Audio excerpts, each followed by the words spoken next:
আসাদুল ভাইয়ের সাথে বসে সোনালী আঁশ সংগ্রহ করছি।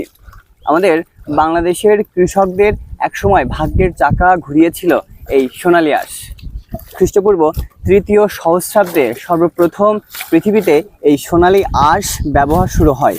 তারপর সপ্তদশ শতাব্দীতে ইংরেজরা সর্বপ্রথম এটি বাণিজ্যিকরণ শুরু করে। তারপর থেকেই পুরো পৃথিবীব্যাপী এই সোনালী আঁশ হয়ে ওঠে খুবই সমাদৃত।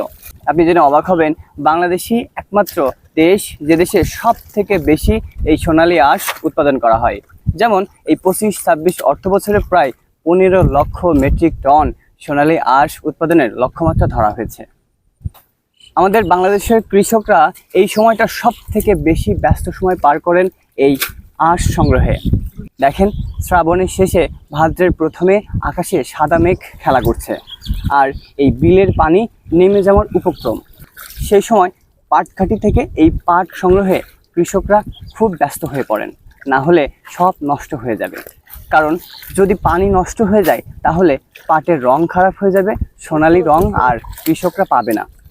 সত্যি খুব মুগ্ধ হলাম আমাদের কৃষকদের সাথে বসে একটু আঁশ সংগ্রহ করতে পেরে।